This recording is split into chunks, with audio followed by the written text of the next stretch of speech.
Gen Z girl doesn't want to work anymore. So I just saw this video. I'm going to refresh it so everyone can see, so we can talk about this. Just a reflection about how younger generations don't want to work. Let me refresh this so we can begin this discussion. Quick shout out to Benny Johnson. I should subscribe to him. I've seen a few of his videos, so hope you guys subscribe to him too. Shout out. Young people are beginning to snap on a illegal and rigged system set against them. They are waking up. Watch this. I don't want to work anymore. And now everyone who's not going to watch the full video can go comment about how lazy I am, how lazy my generation is, and how we just don't want to work anymore. I do want to work, but the problem... Now, how dare you start with that false advertising, that clickbait? You say you don't want to work anymore, but now you say you do? Sorry. problem is the purpose of a job is supposed to pay for you to be able to afford to live. I disagree with that. Purpose of the job is to afford to live. Maybe you can argue full-time job. A part-time job, I highly don't think that should be something where you make enough money and you should be able to pay for your basic needs. Otherwise, everyone would have a part-time job, right? A full-time job, I'm torn on this. I understand both arguments. Like, if you work 40 hours a week, you should be able to have your basic needs met. You know, shelter, food, water, and just, clothes, everything you need in life, right? Just the basics. But I know there's going to be some people who say 40 hours, it's where you start, move up. And I'll get to that. It's a good point. And that's just not the case anymore. Everything is so expensive right now, and wages are not keeping up with the cost of living. That is why my generation is frustrated. That is why we don't want to work anymore. Because we work really hard, and we still can't afford to even get by. So, what's the point? We can't afford to save. We can't afford to buy things we want. We can't afford to go out and do fun things. We can barely afford to pay our rent and buy food. I still see a lot of people out there having fun. A lot of them are young. But there are a lot of people, young kids, younger Gen Z, whatnot, who can't. They have this complaint. Okay, I get it. Now, if you're Gen Z or you're someone young or maybe think about going to college, or if you are in college, this is going to apply to you the most of what's on my mind right now. First problem with that is you work really hard and you can't get by. I understand, like the Fox News, older generation says you're not working hard enough. That's not how the system is meant for. It never was that way. If you want to get ahead, it's actually thinking smarter.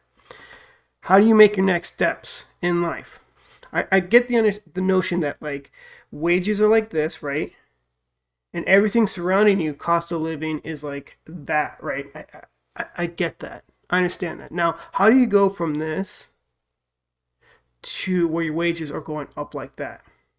I have some recommendations.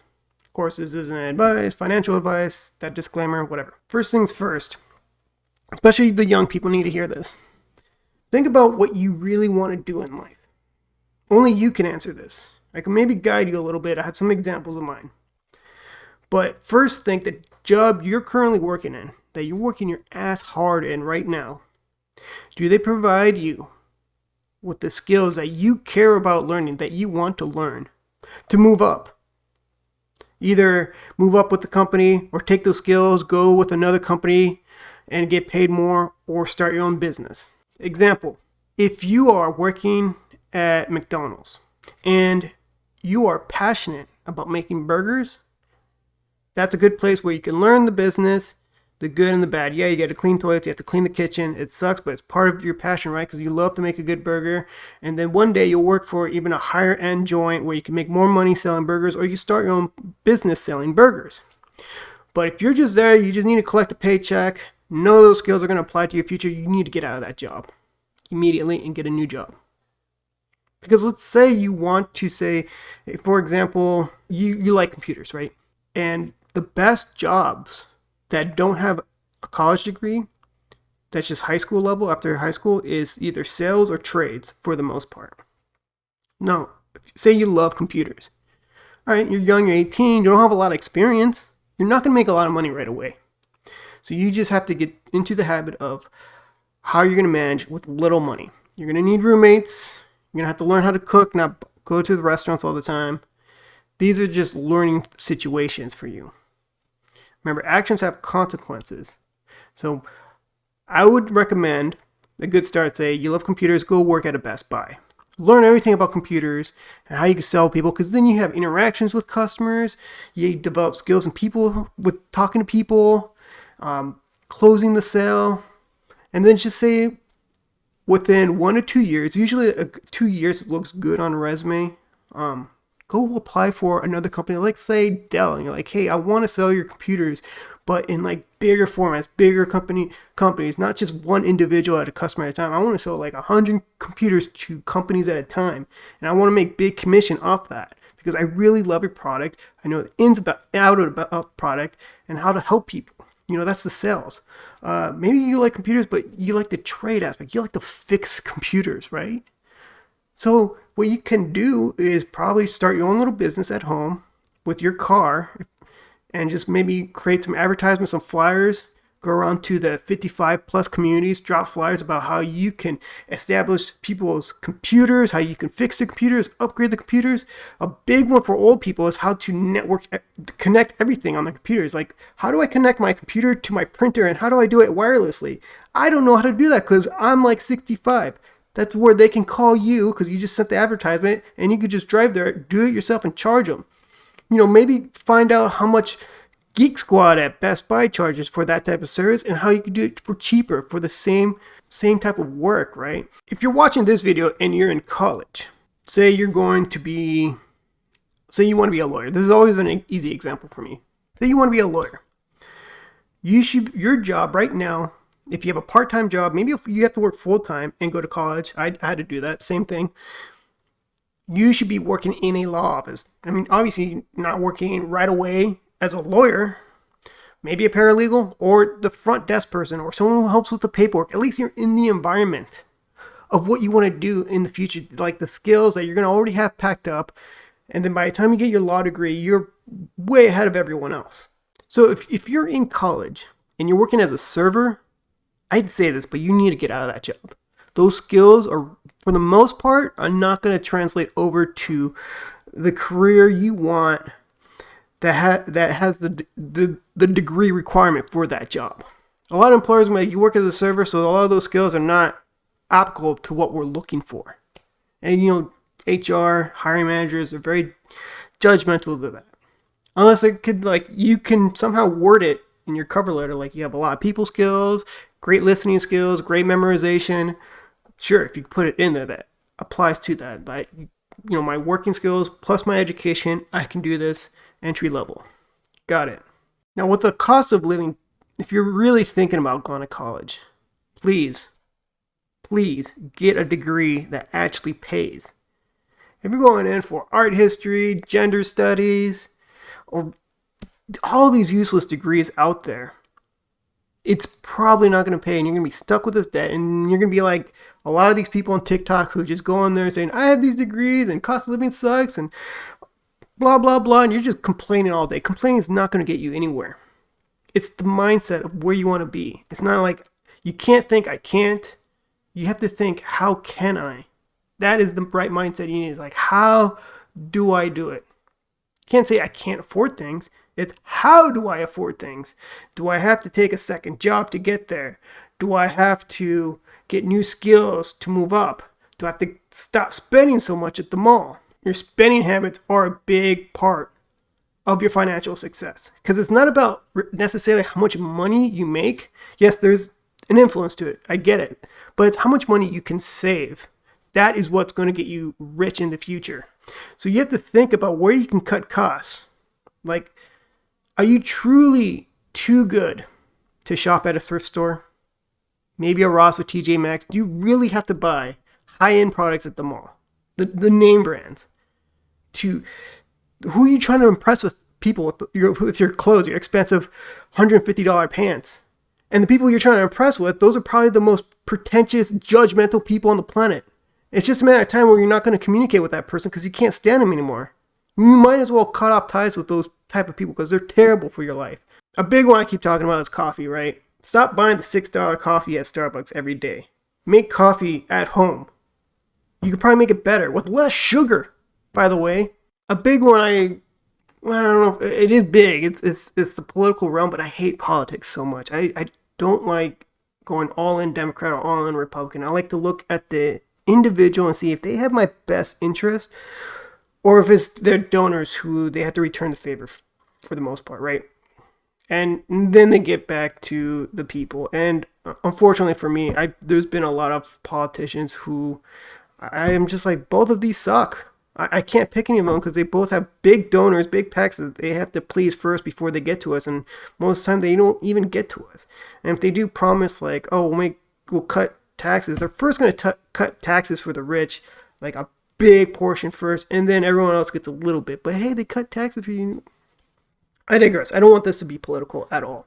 But yeah, I mean, and then, if you really want to change things too, that's another option, is to get into politics and try not to be the corrupt ones, right? Do the actual good things for the people. Answer to the people first before the big corporations, before the big donors, before all of them. We don't even have those big donors. If you can win somehow, if you can figure it out, awesome on you.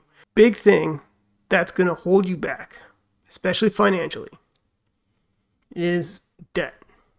Now, there's people who are really rich who accumulate debt, right? They get debt, they buy an asset, that asset grows, they sell the asset, they pay off the debt and pocket the rest, right? But if you have like credit card debt, you haven't learned how to manage debt yet. If you have credit card debt, pay that off right away with the vengeance. That should be your number one priority. Pay that freaking thing off, because credit cards will keep you poor. I mean, if you're using a credit card and you're paying off the balance each month right away so you can rack the rewards, fine, that's great. I do that too, right? I like the cash back. But if you just bought something for $5,000 and you're making payments on it each month, you need to stop doing that.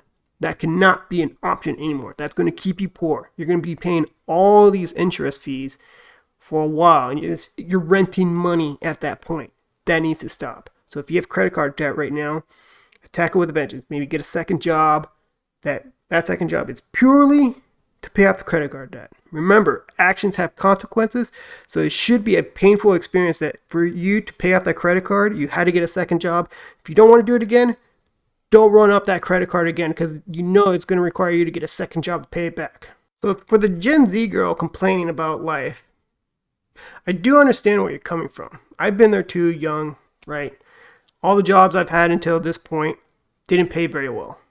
It took me until way late in my 20s to figure out money and how to move up in life. I kept working at jobs I didn't care about, nor did I care about the skills. I needed a job to pay the rent and to get food and not live with my parents. If you're at a point where you're just frustrated with your situation, you need to understand what skills do you want and figure out how you take the things you're passionate about, the skills, move up. I just gave some examples earlier. Maybe you have to backtrack, especially like if you need to save money. If you can't save money, you need to figure out how to save money and how to pay off debt. Like I said, second job, maybe you need to get a roommate or find a roommate where your cost of rent is not so expensive, and then figure out a plan of, okay, I don't want a roommate anymore. How can I move out and not be freaking house poor anymore? How can like 1/3 of my take home go to rent and I have the rest myself for utilities and other bills and everything else? I highly recommend that with a car, you buy a cheap car that just gets you to point A to point B. And if you really want a nicer car, you save up for that car. I don't recommend car loans at all. Ever. I don't. Who are you trying to impress with that nice car? Why do you really need that nice car? Maybe someone in the comments will say why they needed it, but what's worked for me is that not having a car loan is awesome. Plus, you save the money not paying that interest. So I went from having a crappier car, saving money because I really wanted a certain type of car, and you'll be surprised how paying off $20,000 for a car after 72 months of a loan, then you could save up $20,000 at a faster rate. And once you can figure that out, you can buy a nicer car. And then when you have that car, do the process over again, because you'll save so much money on that interest. Some takeaways to finish off this video for Gen Z. I understand the frustration. Don't get me wrong. A lot of the things you've done, I've done them too. I was young too. I spent too much money going out to parties. Looking back, I'm like, I wasted too much money on that. Too much money trying to impress women. Too much money on other stuff when I should have saved that money. That's why I'm emphasizing. If you're watching this video, please have the mindset of I can't afford this. Everything's too expensive. I can't afford. It's how do I afford it? That's a big one. How do I afford it? Another thing, how do I save money? You definitely need a savings account because shit always happens in life. Always happens. You're better off having an emergency fund where you pay off something versus you get to go drown yourself in more debt. Where you go from a catastrophe to an inconvenience, right? Like if the engine light were to go off in your car, how do you respond right now? If you have to go in more debt for it, you need to figure out your financial situation better. Do you need a better job? Do you need to save money? Do you need to cut back? All of it. Don't say you can't. It's how do I? If you're in a point in your life, if the check engine light goes on, like, well, damn, I got to take money out of my savings, but take care of it, rebuild, you're okay. Then you're in a much better place, and that's where you should be. So how do you get there? So please, stop renting money and save money as much as possible. Do what you got to do. You might have to backtrack. You might have to, when they say live below your means, hey, I'm starting to say it myself. Stop buying that expensive coffee. You don't need it. Stop going to restaurants every day. It's too expensive. Cook at home. Figure out ways where you could cut down costs. Do you really have to shop at the mall and buy a $150 pair of jeans, or you can just get, 10 of them for that same price at a thrift store? Because, hey, thrift stores, I started going there more when I was making more money.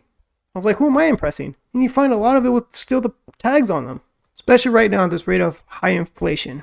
And I can't imagine how much it sucks to be like 18 in your 20s. It sucks when you're dealing with everything so expensive and the job you have does not pay well. I get it. For me, it was the whole mortgage crisis. There was no jobs, right? Especially if you're young, you're screwed. But you need to think of whenever there's a crisis or opportunity.